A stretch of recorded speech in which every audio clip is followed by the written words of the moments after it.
Hello everyone. I hope you all are doing well. इस video में हम previous year questions को discuss करेंगे जो कि नीट एग्ज़ाम में पूछे गए हैं। स्टार्ट हम कर रहे हैं क्योंकि अभी हमने यूनिट 3 चैप्टर 1 को कंप्लीट किया है, cell the unit of life. तो इसी चैप्टर के हम क्वेश्चंस को डिस्कस करेंगे जो कि नीट एग्ज़ाम में पूछे गए हैं। 2014 से लेकर 2020 तक के जो क्वेश्चंस हैं उनको हम डिस्कस करेंगे वन बाय वन। तो जो सबसे पहला क्वेश्चन है, microtubules are the constituents of. तो माइक्रोट्यूब्यूल्स जो हैं वो एक तरीके का हमारे पास क्या है, साइटोस्केलेटल स्ट्रक्चर है। जब हमने साइटोस्केलेटल स्ट्रक्चर्स को डिस्कस किया था तो वहाँ पे हमने 3 टाइप्स ऑफ साइटोस्केलेटल स्ट्रक्चर्स को डिस्कस किया था। सबसे पहला था हमारे पास microtubules, the second one was intermediate filaments को हमने डिस्कस किया था, और जो तीसरे थे देवर माइक्रोफिलामेंट्स। तो ये जो 3 टाइप के साइटोस्केलेटल स्ट्रक्चर्स हैं ये एक सेल के अंदर प्रेजेंट होते हैं जो सेल को रिजिडिटी, एक शेप प्रोवाइड करने का काम करते हैं। तो यहाँ पे जो हमसे क्वेश्चन पूछा गया है वो माइक्रोट्यूब्यूल्स के बारे में पूछा गया है कि जो माइक्रोट्यूब्यूल्स हैं वो कहाँ कहाँ पे प्रेजेंट होते हैं। तो ऑप्शन है सबसे पहला हमारे पास स्पिंडल फाइबर्स, सेंट्रियोल्स एंड सीलिया। तो जब हमने सेंट्रियोल्स के स्ट्रक्चर को डिस्कस किया था तो वहाँ पे हमने देखा था कि जो माइक्रोट्यूब्यूल्स हैं या फिर जो ट्यूबुलिन प्रोटीन है वो प्रेजेंट होता है। किस तरीके से प्रेजेंट होता है, सेंट्रियोल्स में इस तरीके से जो ट्रिपलेट जो हैं वो प्रेजेंट होते हैं पेरीफेरी पे। तो ये जो ट्रिपलेट हैं ये किसके बने हुए होते हैं, माइक्रोट्यूब्यूल्स के। आप ये जो स्ट्रक्चर है कि सेंट्रियोल का स्ट्रक्चर क्या होता है ये आप जो पुरानी वीडियोस है उसमें देख सकते हैं, वहाँ पे हमने डिटेल में डिस्कस किया था सेंट्रियोल के स्ट्रक्चर को। अब हमें पता है सेंट्रियोल्स का फंक्शन क्या होता है। जो सेंट्रियोल्स हैं वो स्पिंडल फाइबर की फॉर्मेशन में हेल्प करते हैं during the time of cell division. In case of animal cells के केस में सेल डिवीजन में हेल्प करते हैं एनिमल्स में।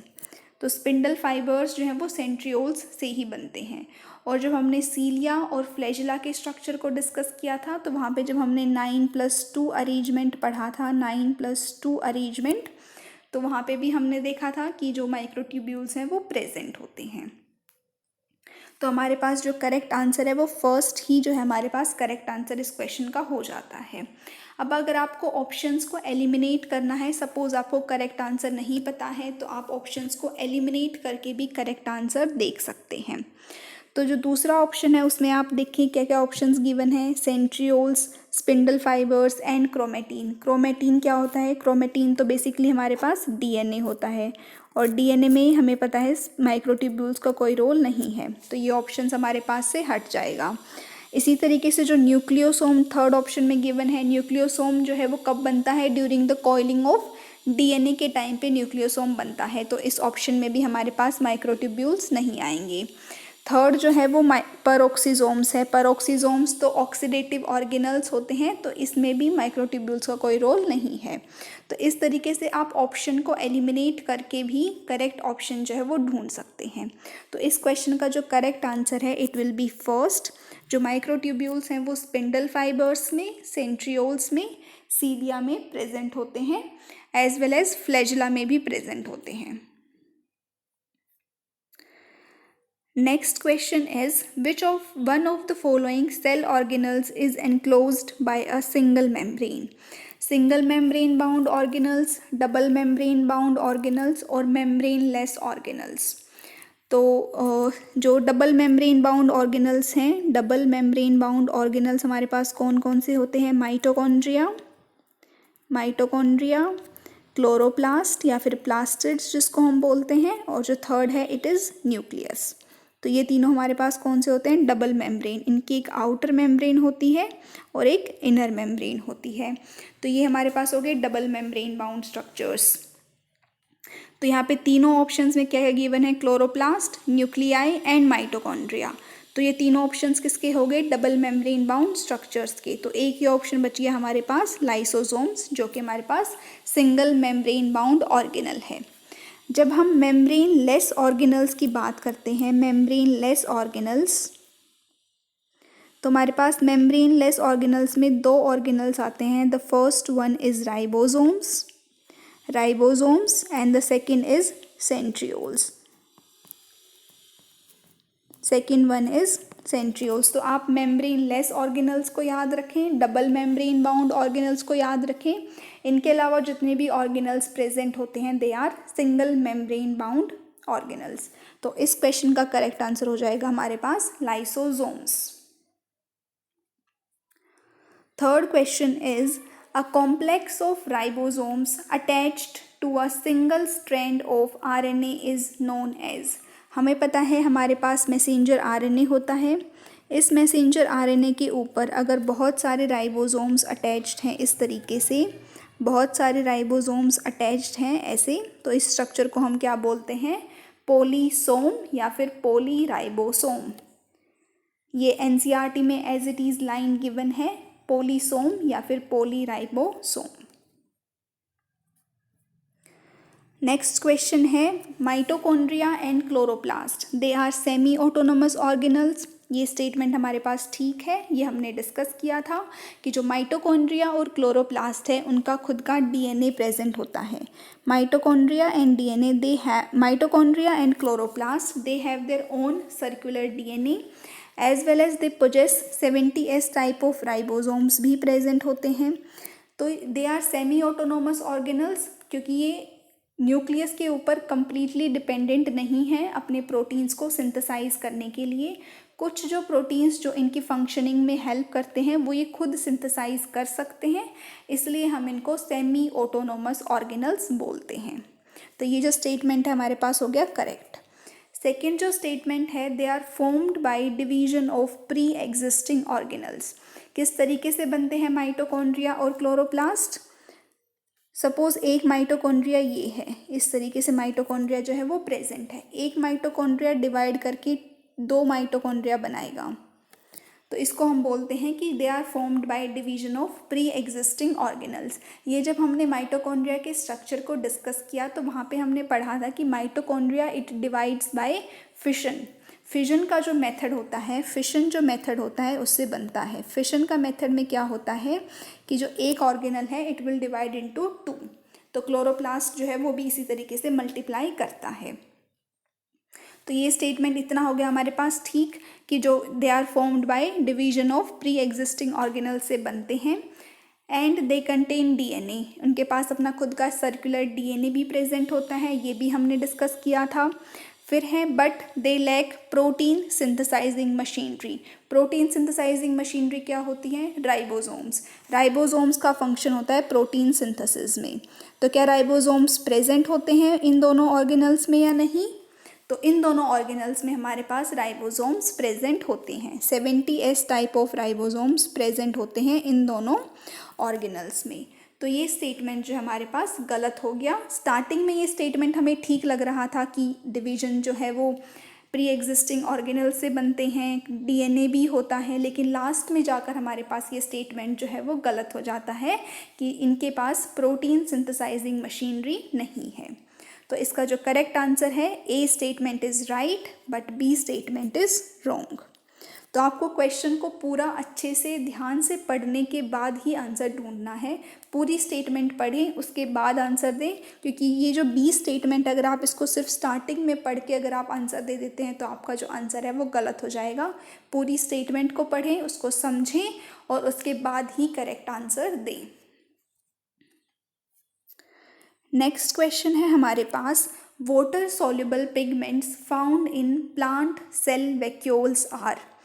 ऐसे कौन से वाटर सॉल्युबल पिगमेंट्स हैं जो प्लांट सेल के वैक्यूल में प्रेजेंट होते हैं. तो जब हमने वैक्यूल्स को डिस्कस किया था, वैक्यूल जो एक मेम्ब्रेन बाउंड ऑर्गेनल है जो कि सिर्फ प्लांट सेल्स में ही प्रेजेंट होता है. एनिमल सेल्स में भी प्रेजेंट हो सकता है लेकिन वहाँ पे वो परमानेंट स्ट्रक्चर नहीं होता है. और जो वैक्यूल की जो मेम्ब्रेन है उसको हम क्या बोलते हैं, टोनोप्लास्ट. ये भी एक इम्पॉर्टेंट क्वेश्चन बन सकता है यहाँ से कि जो वैक्यूल की जो मेम्ब्रेन है उसको हम क्या बोलते हैं, टोनोप्लास्ट. लेकिन यहाँ पे जो क्वेश्चन पूछा गया है कि ऐसे कौन से पिगमेंट्स हैं जो प्रेजेंट होते हैं प्लांट सेल वैक्यूल्स में, तो इसका करेक्ट आंसर होगा हमारे पास एंथोसाइनिन। अब आप इस क्वेश्चन का करेक्ट आंसर किस तरीके से पता लगा सकते हैं, आप एंथोसाइनिन के अलावा बाकी जो 3 ऑप्शंस हैं उनको देखें। सबसे पहला ऑप्शन है हमारे पास क्लोरोफिल। क्लोरोफिल कहाँ पे प्रेजेंट होता है, हमें पता है क्लोरोप्लास्ट में प्रेजेंट होता है। कहाँ पे प्रेजेंट होता है, क्लोरोप्लास्ट में, क्लोरोप्लास्ट। और क्लोरोप्लास्ट या फिर जो क्लोरोफिल है उसका मेजर फंक्शन क्या होता है, फोटोसिंथेसिस में। ठीक है, तो ये सेल वैक्यूल के अंदर प्रेजेंट नहीं है, तो पहला ऑप्शन हो गया हमारे पास एलिमिनेट। सेकंड ऑप्शन आप देखें कैरेटिनॉइड्स। कैरेटिनॉइड्स कहाँ पे प्रेजेंट होते हैं, क्रोमोप्लास्ट में। ये जब हमने प्लास्टिड्स के स्ट्रक्चर को डिस्कस किया, टाइप्स ऑफ प्लास्टिड्स हमने पढ़े थे, क्लोरोप्लास्ट, क्रोमोप्लास्ट एंड ल्यूकोप्लास्ट, तो वहाँ पे हमने इन पिगमेंट्स के बारे में डिटेल में डिस्कशन किया था। तो कैरेटिनॉइड्स जो हैं वो क्रोमोप्लास्ट में प्रेजेंट होते हैं। ये एक पर्टिकुलर कलर प्रोवाइड करते हैं किसी भी प्लांट स्ट्रक्चर को। कैरेटिनॉइड्स बेसिकली जो है वो रेड कलर, ऑरेंज कलर, इस तरीके के जो कलर्स हैं वो प्रोवाइड करते हैं। जो फोर्थ ऑप्शन है हमारे पास दैट इज़ ज़ेंथोफिल। ज़ेंथोफिल भी कहाँ पे प्रेजेंट होता है, क्रोमोप्लास्ट में। हमने डिस्कस किया था ज़ेंथोफिल्स को भी क्रोमोप्लास्ट में। और ज़ेंथोफिल्स कैसा कलर प्रोवाइड करते हैं, येलो कलर प्रोवाइड करते हैं। तो यहाँ से हम 3 ऑप्शंस को एलिमिनेट कर सकते हैं। क्लोरोफिल कहाँ पे प्रेजेंट है, क्लोरोप्लास्ट में। फंक्शन क्या है, फोटोसिंथेसिस में काम करता है, ग्रीन कलर का पिगमेंट होता है। कैरेटिनॉइड्स और ज़ेंथोफिल्स जो हैं वो क्रोमोप्लास्ट में प्रेजेंट होते हैं और वो कलर प्रोवाइड करते हैं, जैसे कि येलो कलर, रेड कलर या फिर ऑरेंज कलर, इस तरीके के जो कलर्स हैं वो प्रोवाइड करने का काम करते हैं कैरेटिनॉइड्स एंड ज़ेंथोफिल्स। तो इस तरीके से हमारे पास जो एक ऑप्शन बच जाता है वो है एंथोसाइनिन। तो एंथोसाइनिन जो है वाटर सॉल्युबल पिगमेंट्स हैं जो कि प्लांट सेल वैक्यूल्स में प्रेजेंट होते हैं। बाकी जो तीनों पिगमेंट्स हैं वो प्लास्टिड्स के अंदर प्रेजेंट होते हैं। तो इस तरीके से आप ऑप्शंस को एलिमिनेट करें और करेक्ट आंसर तक पहुँचें। नेक्स्ट क्वेश्चन है हमारे पास, the chromosomes in which centromere is situated close to one end are. अब जब हमने ये न्यूक्लियस वाला जो वीडियो है, न्यूक्लियस जहाँ पे हमने पढ़ा था, डिस्कस किया था, वहाँ पे हमने टाइप्स ऑफ क्रोमोसोम्स को डिस्कस किया था। सो बेसिकली हमारे पास 4 टाइप्स ऑफ क्रोमोसोम्स प्रेजेंट होते हैं, मेटासेंट्रिक क्रोमोसोम, एक्रोसेंट्रिक, टीलोसेंट्रिक और सब मेटासेंट्रिक। तो एक बार हम इन चारों को डिस्कस कर लेते हैं कि इनका स्ट्रक्चर किस तरीके का होता है। सबसे पहले हम बात करते हैं मेटासेंट्रिक की। ठीक है, तो हम सबसे पहले देखते हैं कि मेटासेंट्रिक में क्या होता है। इस तरीके से जो है ये क्रोमेटिड्स हैं, ये एक क्रोमोसोम का स्ट्रक्चर है, सिंपली मैंने ड्रॉ किया है। तो जहाँ पे ये कंस्ट्रिक्ट करते हैं, इस प्राइमरी कंस्ट्रिक्शन को हम सेंट्रोमियर बोलते हैं। तो मेटासेंट्रिक क्रोमोसोम में क्या होगा, ये जो सेंट्रोमियर है वो एग्जैक्टली सेंटर में प्रेजेंट होगा। कहाँ पे प्रेजेंट होगा, एग्जैक्ट सेंटर ऑफ क्रोमोसोम में प्रेजेंट होगा। इससे जो ये वाली आर्म बनी है और जो ये वाली आर्म बनी है वो दोनों इक्वल होंगी लेंथ में, वो दोनों क्या होंगी, इक्वल होंगी लेंथ में। तो मेटासेंट्रिक क्रोमोसोम्स के अंदर जो सेंट्रोमियर है वो एग्जैक्टली मिडल पोजीशन में प्रेजेंट होगा, एग्जैक्टली सेंटर में प्रेजेंट होगा। तो ऐसे क्रोमोसोम को हम क्या बोलेंगे, मेटासेंट्रिक। अब मेटासेंट्रिक के बाद जो नेक्स्ट आता है दैट इज सब मेटासेंट्रिक। सब मेटासेंट्रिक में क्या होगा कि जो सेंट्रोमियर है वो slightly away from middle, slightly away from centre present होगा। कुछ इस तरीके से हम इसको कह सकते हैं कि स्लाइटली अवे फ्रॉम सेंटर। तो इस तरीके से हमारे पास एक शॉर्ट आर्म बन जाएगी, हमारे पास एक शॉर्ट आर्म ऑफ क्रोमोसोम हो जाएगी और जो दूसरी आर्म है वो हो जाएगी हमारे पास लॉन्ग आर्म, क्योंकि जो सेंट्रोमियर है वो स्लाइटली अवे फ्रॉम सेंटर से थोड़ा सा दूर पोजीशन में चला गया है। इस शॉर्ट आर्म को हम पी आर्म बोलते हैं, small P, and long arm को हम बोलते हैं क्यू आर्म, स्मॉल क्यू। इस तरीके से हम इनको नेमिंग करते हैं। तो ये हमारे पास हो गए सब मेटासेंट्रिक क्रोमोसोम। तीसरा हम डिस्कस करते हैं एक्रोसेंट्रिक। एक्रोसेंट्रिक क्रोमोसोम में क्या होता है कि जो सेंट्रोमियर है वो टुवर्ड्स एक एंड की तरफ चला जाता है, बिल्कुल इस तरीके से हम कह सकते हैं कि जो एक्रोसेंट्रिक है वो इस तरीके से बनता है। तो एक्रोसेंट्रिक और सब मेटासेंट्रिक में क्या हुआ डिफरेंस कि सब मेटासेंट्रिक में वो थोड़ा सा मिडल से थोड़ा सा ऊपर है, लेकिन एक्रोसेंट्रिक में वो बिल्कुल थोड़ा सा एंड की तरफ चला जाता है, बिल्कुल एक आर्म के एंड की तरफ चला गया। तो इससे एक बहुत छोटी आर्म बन गई, बहुत ही मतलब वेरी स्मॉल आर्म, और जो दूसरी आर्म है वो हमारे पास बहुत लंबी आर्म और वेरी लॉन्ग आर्म जो है वो बन जाती है। तो इस तरीके के क्रोमोसोम को हम बोलते हैं एक्रोसेंट्रिक। जब हम टीलोसेंट्रिक क्रोमोसोम की बात करते हैं तो टीलोसेंट्रिक में वो बिल्कुल ही एंड पे प्रेजेंट है, इस तरीके से। इस तरीके का जो क्रोमोसोम है इसको हम बोलते हैं टीलोसेंट्रिक क्रोमोसोम। तो हमने ये चारों डिस्कस कर लिए। तो अब इस क्वेश्चन का करेक्ट आंसर देखें आप कि ऐसा क्रोमोसोम जिसमें सेंट्रोमियर जो है वो एक एंड की तरफ प्रेजेंट है, उसको हम बोलेंगे acrocentric chromosome. Acrocentric chromosome. Next question है select the correct matching in the following pairs. ये कुछ स्मूथ एंडोप्लाज्मिक रेटिकुलम का फंक्शन गिवन है और रफ एंडोप्लाज्मिक रेटिकुलम के फंक्शन गिवन है। तो यहाँ से आपको जो करेक्ट मैचिंग है वो ढूंढनी है। अब हमने जब डिस्कस किया था स्मूथ एंडोप्लाज्मिक रेटिकुलम को और रफ एंडोप्लाज्मिक रेटिकुलम को, वहाँ पे तो हमने इनके फंक्शंस को देखा था। जो सबसे इम्पोर्टेंट फंक्शन है रफ एंडोप्लाज्मिक रेटिकुलम का वो होता है प्रोटीन सिंथेसिस। क्या होता है? Protein synthesis. और जो स्मूथ एंडोप्लाज्मिक रेटिकुलम है उसका जो मेजर फंक्शन होता है वो होता है लिपिड सिंथेसिस में। Lipid synthesis. जो एनसीईआरटी में जो फंक्शन गिवन है वो यही फंक्शन गिवन है कि रफ एंडोप्लाज्मिक रेटिकुलम जो है वो प्रोटीन सिंथेसिस में हेल्प करता है और जो स्मूथ एंडोप्लाज्मिक रेटिकुलम है वो लिपिड सिंथेसिस में हेल्प करता है। तो अब आप जब मैच करेंगे तो आप आसानी से ढूंढ सकते हैं। अगर आपको ये फंक्शंस याद हैं, अगर आपको सिर्फ ये एक एक फंक्शन भी याद है तो आप इस क्वेश्चन का करेक्ट आंसर ढूंढ सकते हैं। तो सेकंड जो करेक्ट आंसर है इट विल बी सेकंड, क्योंकि स्मूथ एंडोप्लाज्मिक रेटिकुलम जो है वो लिपिड्स और जो लिपिड लाइक हॉर्मोन्स होते हैं, जो स्टीरॉयड हॉर्मोन्स होते हैं जैसे कि टेस्टोस्टेरोन, ईस्ट्रोजन, उनकी सिंथेसिस में भी हेल्प करता है। अगर आपको डिटेल में इनके फंक्शंस को देखना है तो आप जो एंडोप्लाज्मिक रेटिकुलम जो एंडोमेम्ब्रेन सिस्टम वाली जो वीडियो है वहाँ पे देख सकते हैं इन दोनों के फंक्शंस को और स्ट्रक्चर को भी देख सकते हैं। नेक्स्ट क्वेश्चन है हमारे पास true nucleus is absent in. True nucleus means eukaryotic organism या फिर प्रोकैरियोटिक ऑर्गेनिज्म को हमें आइडेंटिफाई करना है। तो ट्रू न्यूक्लियस किन ऑर्गेनिजम्स में प्रेजेंट होता है? यूकैरियोट्स में प्रेजेंट होता है ट्रू न्यूक्लियस, और प्रोकैरियोट्स में एक वेल डिफाइंड न्यूक्लियस जो है वो एब्सेंट होता है। तो बेसिकली आपसे इस क्वेश्चन में पूछा गया है कि आप बताएं कि इनमें से कौन सा ऑर्गेनिज्म प्रोकैरियोट है जहाँ पे वेल डिफाइंड न्यूक्लियस प्रेजेंट नहीं है। तो ये आपको एग्जांपल्स जो हैं वो कुछ याद रखने पड़ेंगे यहाँ से, जिसका करेक्ट आंसर है it will B anabaena because it is an bacteria. बाकी जो है वो जो यूकैरियोटिक ऑर्गेनिजम्स हैं उनके एग्जाम्पल हैं। तो ये आप जब किंगडम्स पढ़ेंगे, kingdom Monera, kingdom protista, fungi, तो वहाँ से ये एग्जाम्पल्स जो हैं आपको याद हो जाएंगे। एनाबीना और जो दूसरा एग्जाम्पल है नोस्टॉक होता है एक बैक्टीरिया, ये कॉमन एग्जाम्पल्स हैं बैक्टीरिया के। तो इस तरीके से आप जो है जब यूनिट 1 को हम डिस्कस करेंगे तो वहाँ पे ये जो नेम्स हैं, कुछ एग्जांपल्स हैं बैक्टीरिया, फंगस, प्रोटिस्ट के, तो वहाँ पे आपको ये याद हो जाएंगे।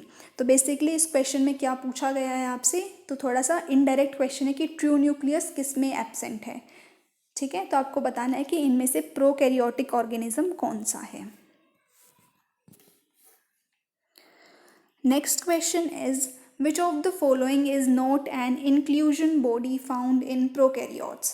तो जब हमने inclusion bodies को डिस्कस किया था प्रोकैरियोट्स के केस में, inclusion bodies जो है वो साइटोप्लाज्म में प्रेजेंट होती हैं प्रोकैरियोट्स के अंदर। ये जो है मेम्ब्रेन बाउंड स्ट्रक्चर्स होते हैं, ये कुछ मटेरियल्स को स्टोर करने का काम करते हैं। inclusion bodies जो है वो फ्रीली साइटोप्लाज्म में प्रेजेंट होती हैं। तो वहाँ पे हमने 3 टाइप्स ऑफ इंक्लूजन बॉडीज़ को पढ़ा था। The first one is phosphate granule, second one is glycogen granules and the third one is cyanophycean granules. तो इसका जो करेक्ट आंसर है it will be polysome. Polysome अभी हमने डिस्कस किया था कि हम पॉलीसोम किसको बोलते हैं, जब एक आरएनए के ऊपर बहुत सारे राइबोसोम्स अटैच्ड होते हैं उस स्ट्रक्चर को हम पॉलीसोम बोलते हैं। तो पॉलीसोम कोई इंक्लूजन बॉडी नहीं है। तो अगर आपको इस क्वेश्चन में नहीं भी पता है कि इंक्लूजन बॉडीज़ क्या होती हैं, लेकिन अगर आपको पता है कि पॉलीसोम क्या होता है, तब भी आप इस क्वेश्चन का करेक्ट आंसर दे सकते हैं। हालांकि ये एज इट इज़ एनसीईआरटी में लाइन गिवन है, साइनोफिशियन ग्रेन्यूल्स, ग्लाइकोजन ग्रेन्यूल्स और फॉस्फेट ग्रेन्यूल्स जो हैं वो इंक्लूजन बॉडीज़ हैं, ये एनसीईआरटी में गिवन है। तो आप एनसीईआरटी को अच्छे से पढ़ें, 11th क्लास और 12th क्लास की एनसीईआरटीज़ को। नेक्स्ट क्वेश्चन है हमारे पास, DNA is not present in. तो अभी हमने सेमी ऑटोनोमस ऑर्गेनल्स के बारे में पढ़ा था। सेमी ऑटोनोमस ऑर्गेनल्स के बारे में हमने डिस्कस किया था। कौन कौन से ऑर्गेनल्स होते हैं हमारे पास सेमी ऑटोनोमस? 2 ऑर्गेनल्स है जो हमारे पास सेमी ऑटोनोमस होते हैं। फर्स्ट वन इज़ माइटोकॉन्ड्रिया, जो है वो हमारे पास सेमी ऑटोनोमस ऑर्गेनल है, और जो दूसरा ऑर्गेनल है वो कौन सा है? क्लोरोप्लास्ट। क्लोरोप्लास्ट जो है वो एक सेमी ऑटोनोमस ऑर्गेनल है, ठीक है। और न्यूक्लियस के अंदर तो हमें पता ही है कि जेनेटिक मटेरियल जो है वो प्रेजेंट होता है। तो इसका जो करेक्ट आंसर है it will B ribosomes. DNA जो है वो राइबोसोम्स में प्रेजेंट नहीं होता है। न्यूक्लियस आप सबको पता है कि जो हमारा डीएनए जो है, जो हमारा जेनेटिक मटेरियल है, वो न्यूक्लियस के अंदर ही स्टोर होता है। उसके अलावा जो 2 सेमी ऑटोनोमस ऑर्गेनल्स हैं, माइटोकॉन्ड्रिया और क्लोरोप्लास्ट, वहाँ पे भी डीएनए प्रेजेंट होता है। नेक्स्ट क्वेश्चन इज, जो न्यूक्लियर एनवेलप है, nuclear envelope is a derivative of. Nuclear envelope किस के कॉन्टिन्यूएशन में होता है, किसका डेरिवेटिव होता है? तो ये जब हमने न्यूक्लियस को, या फिर हम कह सकते हैं जब हमने रफ एंडोप्लाज्मिक रेटिकुलम को पढ़ा था, तो वहाँ पे हमने देखा था कि सपोज ये इनर मेम्ब्रेन है न्यूक्लियस की, और ये जो है आउटर मेम्ब्रेन है। तो इस तरीके से ये कॉन्टिन्यूएशन में होती है रफ एंडोप्लाज्मिक रेटिकुलम की। इस तरीके से जो है ये स्ट्रक्चर बनता है। तो ये हमारे पास होता है रफ एंडोप्लाज्मिक रेटिकुलम, इसके ऊपर इस तरीके से राइबोसोम्स अटैच्ड होते हैं, और ये जो है हमारे पास इनर न्यूक्लियर मेम्ब्रेन है, and this one is outer nuclear envelope, ठीक है। तो जो आउटर न्यूक्लियर एनवेलप है, या फिर जो न्यूक्लियर एनवेलप है, वो किसका डेरिवेटिव है? रफ एंडोप्लाज्मिक रेटिकुलम का। इस चीज़ को हम कैसे देखेंगे कि जब सेल डिवाइड होता है ना, जब से एक सेल से 2 सेल बनते हैं, तो उस टाइम पे जो न्यूक्लियर मेम्ब्रेन है वो डिसॉल्व हो जाती है, और जब 2 सेल बन जाते हैं तो उसके बाद जो है न्यूक्लियर एनवेलप दोबारा बनता है। तो वो nuclear envelope rough endoplasmic reticulum से ही बनता है, इसलिए ये दोनों जो है वो कॉन्टिन्यूअस होते हैं। ये जब हम सेल डिवीजन वाला चैप्टर पढ़ेंगे तो वहाँ पे हम देखेंगे कि जो न्यूक्लियर एनवेलप है वो डिसॉल्व होता है, और उसके बाद वो जब 2 सेल्स बन जाते हैं एक सेल से, जब सेल डिवाइड हो जाता है, तो उसके बाद जो न्यूक्लियर एनवेलप है वो दोबारा से बन जाता है। तो इसलिए जो न्यूक्लियर एनवेलप है वो एक डेरिवेटिव है रफ एंडोप्लाज्मिक रेटिकुलम का। Next is cytochromes are found in. Cytochromes जो हैं बेसिकली ये स्ट्रक्चर्स होते हैं जो इलेक्ट्रॉन ट्रांसपोर्ट चेन में हेल्प करते हैं। तो ये जो है वो क्रिस्टा ऑफ माइटोकॉन्ड्रिया में प्रेजेंट होते हैं। ये हमने अपनी वीडियोस में डिस्कस नहीं किया था, लेकिन जब हम इलेक्ट्रॉन ट्रांसपोर्ट चेन को पढ़ेंगे, इलेक्ट्रॉन ट्रांसपोर्ट चेन, तो वहाँ पे हम डिस्कस करेंगे कि जो साइटोक्रोम्स हैं वो कहाँ पे प्रेजेंट होते हैं। साइटोक्रोम्स जो हैं वो बेसिकली आयंस को, या फिर जो इलेक्ट्रॉन्स हैं, इलेक्ट्रॉन्स को ट्रांसपोर्ट करने का काम करते हैं साइटोक्रोम्स। तो ये जो साइटोक्रोम्स हैं वो क्रिस्टा ऑफ माइटोकॉन्ड्रिया, क्रिस्टा जो है वो इनर मेम्ब्रेन जो है माइटोकॉन्ड्रिया की, उसकी इनफोल्डिंग्स को हम क्रिस्टा बोलते हैं। इस तरीके से जो इनफोल्डिंग्स बनती हैं, इस इनफोल्डिंग को हम क्या बोलते हैं? क्रिस्टा। तो जो साइटोक्रोम्स हैं वो क्रिस्टा ऑफ माइटोकॉन्ड्रिया में प्रेजेंट होते हैं। Next is chromatophores. Chromatophores take part in, chromatophores जो है वो बैक्टीरिया के अंदर स्ट्रक्चर्स जो है वो प्रेजेंट होते हैं और उनका जो मेजर काम है वो फोटोसिंथेसिस के अंदर होता है। They take part in the process of photosynthesis. Chromatophores का ग्रोथ के अंदर कोई रोल नहीं है, ग्रोथ ऑफ बैक्टीरिया क्रोमेटोफोर्स की वजह से नहीं होगा। मूवमेंट किसकी वजह से होता है? फ्लैजिला की वजह से होता है। और रेस्पिरेशन किसकी वजह से होता है? मीजोजोम्स होते हैं बैक्टीरिया के केस में, और यूकैरियोट्स में हमारे पास माइटोकॉन्ड्रिया जो है वो प्रेजेंट होता है। तो क्रोमेटोफोर्स जो है वो पिगमेंट कंटेनिंग ऑर्गेनल्स हैं या फिर पिगमेंट कंटेनिंग स्ट्रक्चर्स हैं जो फोटोसिंथेसिस में हेल्प करते हैं बैक्टीरिया के केस में। जो फोटोट्रोपिक बैक्टीरिया हैं जो अपना फूड खुद सिंथेसाइज कर सकते हैं, which can synthesise their own food, ऐसे बैक्टीरिया के अंदर क्रोमेटोफोर्स प्रेजेंट होते हैं। तो इनका जो मेजर फंक्शन है वो फोटोसिंथेसिस में हेल्प करना होता है। Next question is cell wall is absent in. Cell wall किस में एब्सेंट होती है? Cell wall is absent in case of mycoplasma, जिसको हम पीपीएलओ या फिर प्लूरोनिमोनिया लाइक ऑर्गेनिज्म भी बोलते हैं। ये हमने जब माइकोप्लाज्मा के स्ट्रक्चर को देखा तो वहाँ पे हमने देखा था कि हालांकि ये एक प्रोकैरियोटिक सेल है लेकिन इसमें जो सेल वॉल है वो एब्सेंट होती है, बाकी सब में सेल वॉल जो है वो प्रेजेंट होगी। तो माइकोप्लाज्मा या फिर प्लूरोनिमोनिया लाइक ऑर्गेनिजम्स, इनके अंदर सेल वॉल जो है वो एब्सेंट होती है। तो जब हमने प्रोकैरियोटिक सेल्स में माइकोप्लाज्मा को डिस्कस किया तो वहाँ पे हमने इस कैरेक्टरिस्टिक्स को भी पढ़ा था। Which of the following are not membrane bound organelles? ये तो अभी हमने सेकंड क्वेश्चन जब डिस्कस किया वहीं पे देखा था कि मेम्ब्रेनलेस ऑर्गेनल्स कौन सी होती है। एक होती है हमारे पास राइबोसोम और जो दूसरा होता है वो होता है सेंट्रियोल्स। तो इसका करेक्ट आंसर हो गया हमारे पास ribosomes. Next question is the structures that help some bacteria to attach to rocks या फिर होस्ट टिश्यूज़ के साथ अटैचमेंट करने में। सपोज ये कोई रॉक है या फिर होस्ट टिश्यू है, दूसरा सपोज बैक्टीरिया है या फिर कोई भी एक एनिमल सेल है, प्लांट सेल है। तो जब बैक्टीरिया इनके साथ अटैच करता है, बैक्टीरिया जब अटैच करता है तो किस स्ट्रक्चर की हेल्प से अटैच करता है? उस स्ट्रक्चर को हम बोलते हैं फिम्ब्रियाई। ये भी एनसीईआरटी में एज इट इज़ गिवन है। जब आप एनसीईआरटी के चैप्टर नंबर 1 को पढ़ेंगे यूनिट 3 के, तो आप देखिएगा जितने भी क्वेश्चंस हमने डिस्कस किए हैं ऑलमोस्ट हर क्वेश्चन जो है वो एनसीईआरटी से ही पूछा गया है। एज इट इज़ लाइन्स है, ये as it is line given है। जब आप एनसीईआरटी में देखेंगे तो इस क्वेश्चन का आंसर आप आसानी से दे पाएंगे। Next question is pick up the wrong statement. आपको यहाँ से रॉन्ग स्टेटमेंट जो है वो निकालनी है। Cell wall is absent in animals. जब हमने एनिमल सेल के स्ट्रक्चर को देखा था तो हमने देखा था कि जो सेल वॉल है वो एनिमल सेल्स में एब्सेंट होती है। जो प्लाज्मा मेम्ब्रेन होती है, plasma membrane is the outer most layer in case of animal sales. Plant cells में सेल वॉल जो है वो प्रेजेंट होती है। तो ये स्टेटमेंट हमारे पास करेक्ट हो गया। सेकेंड जो स्टेटमेंट है, प्रोटिस्ट्स have photosynthetic and heterotrophic modes of nutrition. प्रोटिस्ट्स के अंदर कौन कौन से ऑर्गेनिजम्स आते हैं? जैसे कि यूग्लिना, अमीबा, पैरामीशियम, ये सब हमारे पास क्या होते हैं? प्रोटिस्ट्स होते हैं। तो प्रोटिस्ट्स में हम यूग्लिना को जब देखते हैं तो यूग्लिना जो है वो एक फोटोसिंथेटिक ऑर्गेनिज्म है जो अपना जो फूड है वो खुद सिंथेसाइज कर लेता है। इसके अंदर जो प्लास्टिड्स हैं वो प्रेजेंट होते हैं। और हिट्रोट्रोपिक कौन से हो गए? जैसे कि अमीबा हो गया हमारे पास, अमीबा या फिर पैरामीशियम जो है वो हिट्रोट्रोपिक ऑर्गेनिजम्स हो गए। तो प्रोटिस्टा में फोटोसिंथेटिक मोड ऑफ न्यूट्रिशन भी है और हिट्रोट्रोपिक मोड ऑफ न्यूट्रिशन भी है। सम फंजाई आर एडिबल। और जो फोर्थ है, nuclear membrane is present in Monera. Monera kingdom किसको रिप्रेजेंट करता है? बैक्टीरिया को या फिर प्रोकैरियोट्स को रिप्रेजेंट करता है। तो प्रोकैरियोट्स में हमें पता है कि वेल डिफाइंड न्यूक्लियस प्रेजेंट नहीं होता है, तो न्यूक्लियर मेम्ब्रेन भी प्रेजेंट नहीं होगी। तो इसका जो करेक्ट आंसर है it will be fourth, nuclear membrane is absent in kingdom Monera.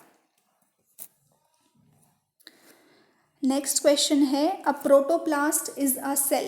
एक प्रोटोप्लास्ट हम किस सेल को बोलते हैं? It is without cell wall. Without cell wall जो होता है उसको हम बोलते हैं प्रोटोप्लास्ट। विदाउट न्यूक्लियस को हम क्या बोलेंगे, ई न्यूक्लिएट या फिर ए न्यूक्लिएट, ए न्यूक्लिएट या फिर ई न्यूक्लिएट। जैसे कि आरबीसीज के अंदर न्यूक्लियस जो है वो एब्सेंट होता है।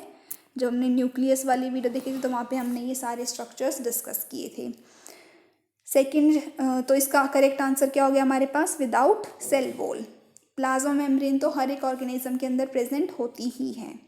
सेल जो डिवीजन कर रहा होता है उसको तो हम सिंपली डिवाइडिंग सेल ही बोलते हैं, उसको हम प्रोटोप्लास्ट नहीं बोलते हैं। तो प्रोटोप्लास्ट एक ऐसा सेल है जो कि बिना सेल वॉल के प्रेजेंट होता है, उसको हम बोलते हैं protoplast. Next is cellular organelles with membrane are. ये क्वेश्चन हम बहुत बार डिस्कस कर चुके हैं कि कौन कौन से जो ऑर्गेनल्स है वहाँ पे जो मेम्ब्रेन है वो प्रेजेंट होती है। तो इसका करेक्ट आंसर आप मुझे कमेंट सेक्शन में बताइएगा कि इसका करेक्ट आंसर क्या होगा। ये हम 2-3 बार डिस्कस कर चुके हैं, double membrane bound organelles, single membrane bound organelles and membraneless organelles. तो इसका करेक्ट आंसर आप मुझे बताना। Next is which structures perform the function of mitochondria in bacteria. ऐसे कौन से स्ट्रक्चर हैं जो माइटोकॉन्ड्रिया का फंक्शन करते हैं बैक्टीरिया के अंदर। माइटोकॉन्ड्रिया का क्या फंक्शन होता है, माइटोकॉन्ड्रिया जो है वो रेस्पिरेशन में हेल्प करता है, रेस्पिरेशन में हेल्प करता है इन केस ऑफ यूकैरियोटिक ऑर्गेनिजम्स। तो ये जो फंक्शन है बैक्टीरिया के केस में मीजोजोम्स परफॉर्म करते हैं। मीजोजोम्स क्या होते हैं, सपोज ये बैक्टीरिया की सेल वॉल है और ये जो है वो प्लाज्मा मेम्ब्रेन है। तो प्लाज्मा मेम्ब्रेन इस तरीके से इनफोल्ड होके जो स्ट्रक्चर बनाती है उसको हम बोलते हैं मीजोजोम। मीजोजोम्स जो है एक तो रेस्पिरेशन में हेल्प करते हैं और इसके अलावा मीजोजोम्स का फंक्शन जो है वो सेल डिवीजन में भी हेल्प करते हैं। तो ये जो 2-3 फंक्शंस हैं वो आप मीजोजोम के याद रखना, ये एनसीईआरटी में भी गिवन है। तो माइटोकॉन्ड्रिया का जो फंक्शन है बैक्टीरिया के केस में वो मीजोजोम्स परफॉर्म करते हैं, जो कि फंक्शन है हमारे पास रेस्पिरेशन। तो ये हमने 20 क्वेश्चंस आज डिस्कस किए हैं जो कि पिछले 6 ईयर्स में पूछे गए हैं नीट एग्ज़ाम में। नेक्स्ट वीडियो में हम आगे जो और क्वेश्चंस पूछे गए हैं उसको डिस्कस करेंगे। Thank you very much. Stay safe and stay healthy.